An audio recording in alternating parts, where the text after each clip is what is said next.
انسانی میں یہ عزم، ہمت، شجاعت، مثابرت، صبر، استقلال، استقامت، اس کی بہت روشن مثال ہے، بہت روشن مثال ہے، بہت روشن مثال ہے۔ لیکن اس سے تاریخ کی رفتار پر کوئی اثر نہیں پڑا۔ وہ جو ملوکیت آ گئی تھی وہ اور گہری سے گہری ہوتی چلی گئی۔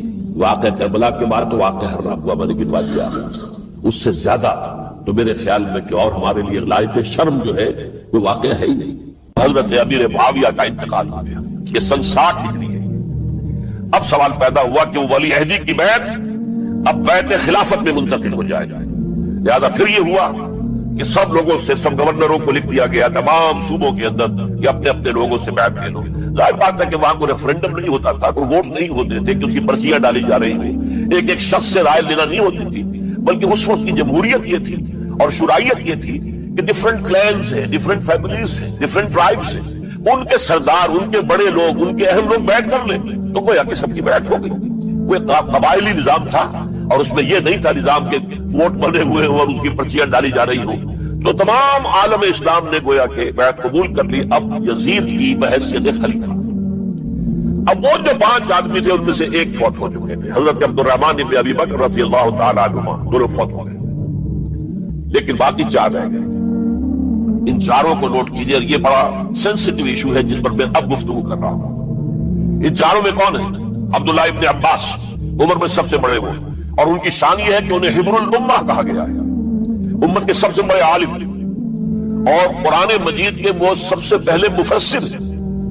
اصل جو جتنی بھی تفسیری روایات ہمیں ملتی ہے حضرت عبداللہ ابن عباس کے شاگردوں سے، تابعین سے، لہذا ان کا بہت اونچا مقام ہے۔ حضرت عبداللہ ابن عمر، ان کا مقام بھی آپ کو معلوم ہے، حدیثوں کی کتنی بڑی تعداد ہے جو عبداللہ ابن عمر سے مانی، اور اس کو سلسلۃ الذہب کی پہلی کڑی کہا جاتا ہے۔ روایت حدیث میں جو سنہری زنجیر ہے اس کا آغاز حضرت عبداللہ ابن عمر ہے۔ ایک طرف یہ دونوں ہو گئے، ان دونوں کی رائے کیا ہوئی؟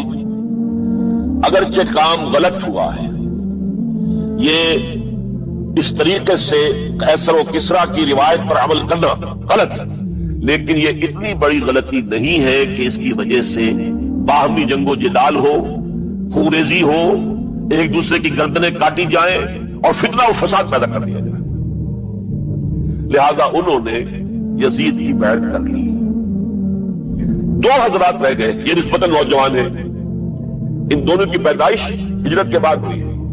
ہجرت کے بعد پہلا بچہ جو مہاجرین میں پیدا ہوا ہے وہ عبداللہ ابن زبیر ہے، بلکہ کچھ عرصے تک مہاجرین میں جب کوئی پیدائش نہیں ہوئی تو وہ مکے مدینے کے منافقین نے کہنا شروع کر دیا تھا کہ یہ یہاں کے کمزور ہو گئے، نامرد ہو گئے، ان کی اولاد چلے گی نہیں۔ تو عبداللہ ابن زبیر جب پیدا ہوئے، اور آپ کو معلوم ہونا چاہیے وہ حضرت ابوبکر صدیق کے نواسے، حضرت عائشہ صدیقہ کی ہمشیرہ حضرت اسماء کے بیٹے عبداللہ ابن زبیر، اور زبیر بہت شجاع، بہت ہی بہادر انسان تھا۔ تو عبداللہ ابن زبیر کے اندر بھی وہی کیفیات تھی۔ انہوں نے کہا نہیں، اس غلطی کو ہم برداشت نہیں کریں گے، خونریزی ہوتی ہے تو ہو، لیکن ہم اسلامی نظام کو نیچے اترتا ہوا نہیں دیکھ سکتے۔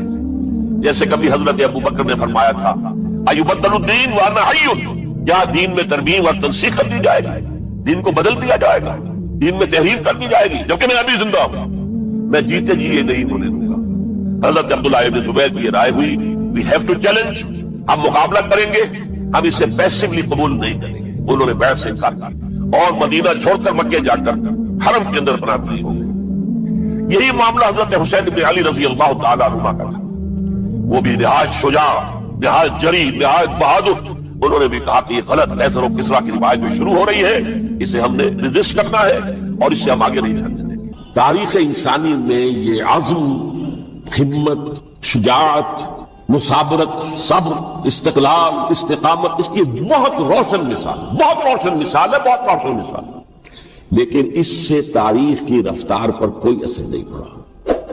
وہ جو ملوکیت آ گئی تھی وہ اور گہری سے گہری ہوتی چلی گئی۔ واقعہ کربلا کے بعد تو واقعہ ہررا ہوا میں نے گنوا دیا، اس سے زیادہ تو میرے خیال میں کہ اور ہمارے لیے لائق شرم جو ہے وہ واقعہ ہے ہی نہیں اس پہلو سے۔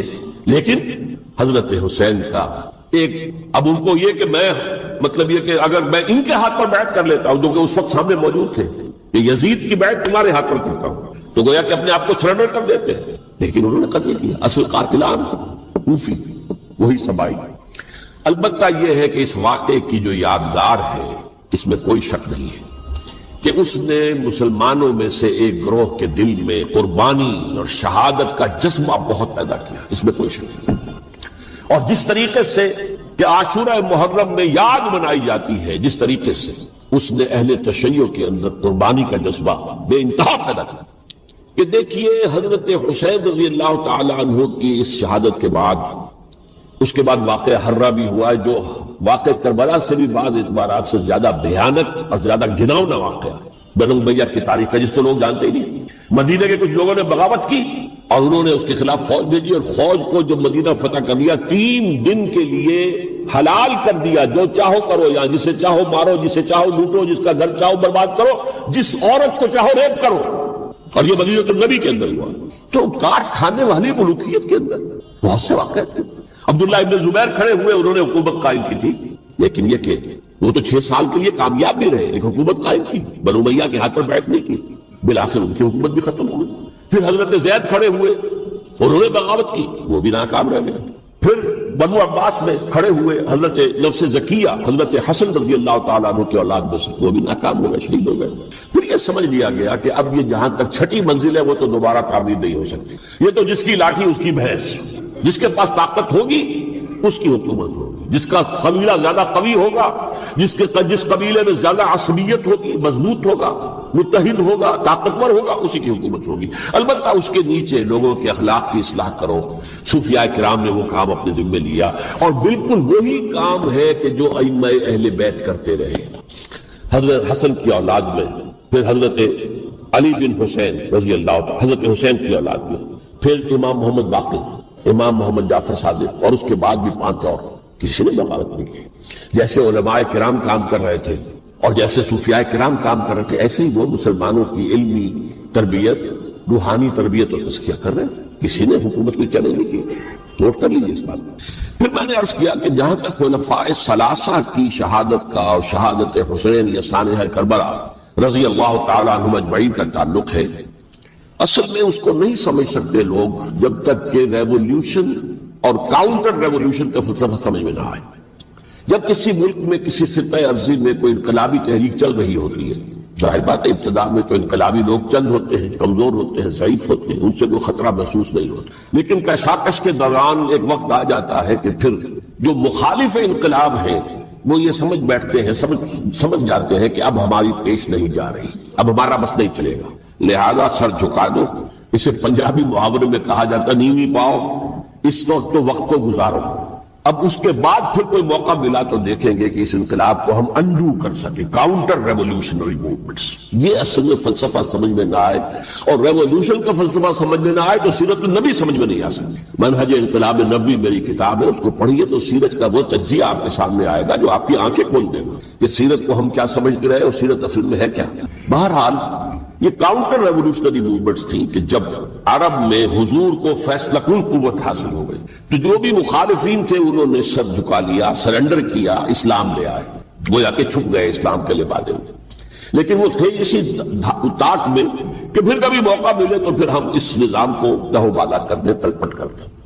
یہ رد عمل سب سے پہلے خود عرب کے اندر پیدا ہوا، کیونکہ مشرکین عرب کو جب سورہ توبہ کی پہلی 6 آیات نازل ہوئی ہیں جن میں الٹیمیٹم دے دیا گیا کہ اب کسی مشرک قبیلے سے کوئی معاہدہ اللہ کا اور اس کے رسول کا نہیں ہوگا، تمہیں 4 مہینے کی مہلت دی جا رہی ہے، یا ایمان لے آؤ اور یا تمہیں قتل کر دیا جائے گا۔ یہ بہت سخت آیات ہے قرآن کی، سورہ توبہ کی ابتدائی 6 آیات۔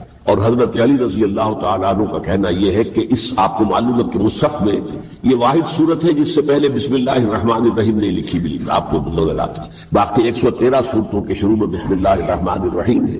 تو کیا وجہ ہے یہاں کیوں نہیں ہے؟ حضرت علی کا فرمانا ہے کہ یہ صورت تو تلوار ہاتھ میں لے کر اتری ہے، اور بسم اللہ الرحمن الرحیم میں اللہ تعالیٰ کے 2 اسماء ہیں، الرحمن الرحیم۔